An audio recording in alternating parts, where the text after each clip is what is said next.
السلام عليكم ورحمة الله تعالى وبركاته، والصلاة والسلام على الحبيب المصطفى عليه أفضل الصلوات والتسليم.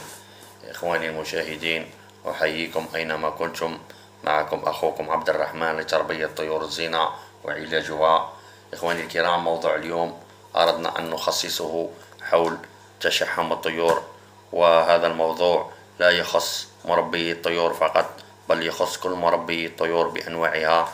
ولقد لاحظنا كثير من الإخوة تعاني من التشحم، لذلك أردنا أن نخصص موضوع اليوم موضوع تشحم الطيور ومشكلة تشحم الطيور. وهو مشكل قد يعيق عملية الإنتاج بالنسبة للإناث، ويعيق عملية التغريد بالنسبة للذكور، ويعيق عملية التخصيب بالنسبة للذكور، ويضعف التخصيب بالنسبة للذكور.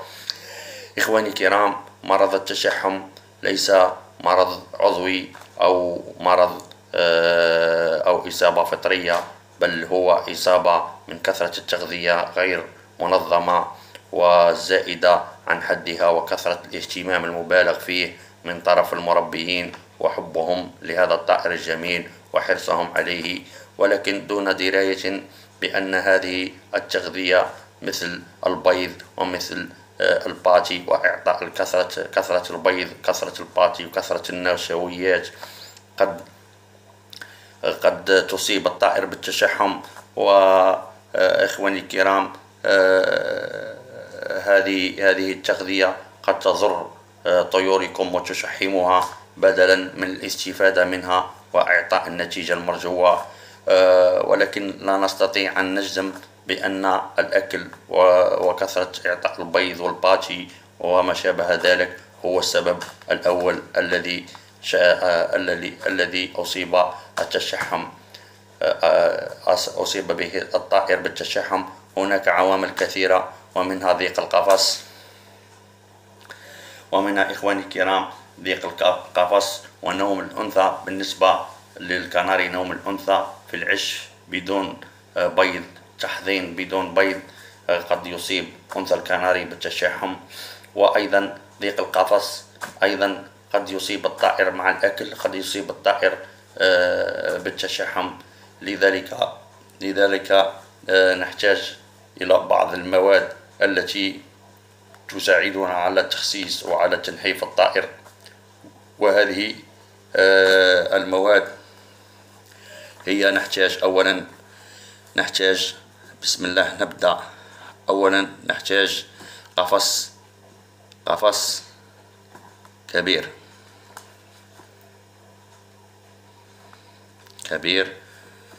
ثانيا نحتاج خل التفاح، ونحتاج السلك. ثالثا السلك من شأنه يساعدنا على التخسيس، وهو يساعد على التخسيس وفعال جدا. إخواني الكرام، أولا قبل كل شيء يجب علينا التأكد وتشخيص المرض قبل بداية العلاج. لذلك وضعت لكم هذه الصورة توضح لكم كيف هذا الطائر أصيب بالتشحم، لكي تستطيع تشخيص المرض، ومن ثم نبدأ العلاج. وكما قلنا إخواننا الكرام، وهي قفص كبير وخل التفاح والسلك، هذه المواد التي نحتاجها عند عملية العلاج. نبدأ إخواني الكرام. أولا قبل كل شيء نأتي بمشربية الماء، ونضع فيها 10 قطرات من الخل، ونضعها في آخر نقطة من القفص.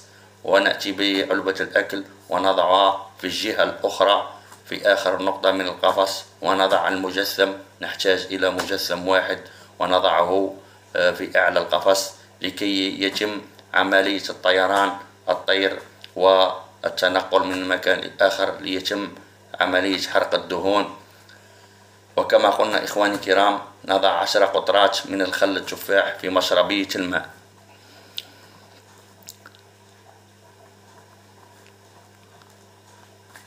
خل التفاح في مشربية الماء.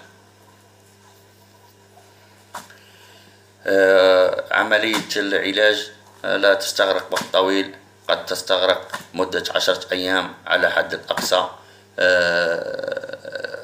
إخواني الكرام، أولا نقوم كما قلنا، نقوم بوضع علبة الأكل في حد الأقصى من القفص الجهة الأخرى، ومشربية الماء في آخر نقطة من جهة الموالية، والمجثم يكون في الأعلى لكي يتم عملية حرق الدهون، مع إعطاء خل التفاح 10 قطرات في مشربية الماء.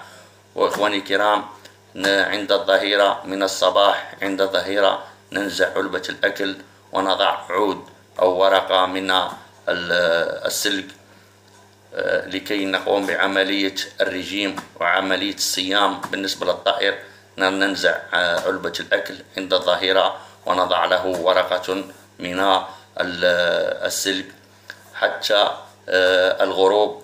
عند الغروب نعيد علبة الأكل لكي يأكل الطائر ولا يدخل في غيبوبة. تكون عملية الصيام حوالي 5 ساعات أو 6 ساعات، فمن شأنها أن تساعدنا على التخسيس. هذه هي الطريقة المجربة والتي جربتها أنا شخصيا، ولقد أعطتني نتيجة إيجابية جدا، وجربتها كثير من المرات وليست مرة واحدة، ولقد أعطت أكلها لمدة 10 أيام. وأنت تعطيه في خل التفاح 10 قطرات في مشربية الماء مع هذه العملية التي وصفتها لكم لمدة 10 أيام، وعندما تنتهي 10 أيام سوف تجد بأن الطائر قد تخلص من تلك الشحوم وانتهت تلك الشحوم. وإذا كان الطائر مصاب بالتشحم الكثير ممكن تبقى قليل من الشحوم تستمر بعد 10 أيام إعطائه خل التفاح يوم بعد يوم. والتوقف عند عملية العلاج يجب عليك أن لا تعطيه لا بيض ولا باتي إلا البراقة والسلك كما قلنا، مع إعطاء خل التفاح في مشربية الماء 10 قطرات. وعندما تنتهي 10 أيام وترى الطير انتهت منه الشحوم، تضع برنامج لطيرك، برنامج أكل، وتستمر. وبرنامج الأكل العادي بالنسبة للطائر العادي وهو إعطاء 5 قطرات في مشربية الماء كل أسبوع، والبيض مرة واحدة كل أسبوع، والباتي مرة واحدة كل أسبوع. هذه بالنسبة للطير عادي أو عند انتهاء من عملية العلاج التي وصفناها لكم. هذه إخواني الكرام، هذه طريقتي المجربة، وطريقة لقد أعطت نتيجة إيجابية وفعالة جدا جدا. هذه إخواتي الكرام، وبارك الله فيكم، وحظا موفقا وموسما ناجحا بإذن الله. والسلام عليكم ورحمة الله تعالى وبركاته.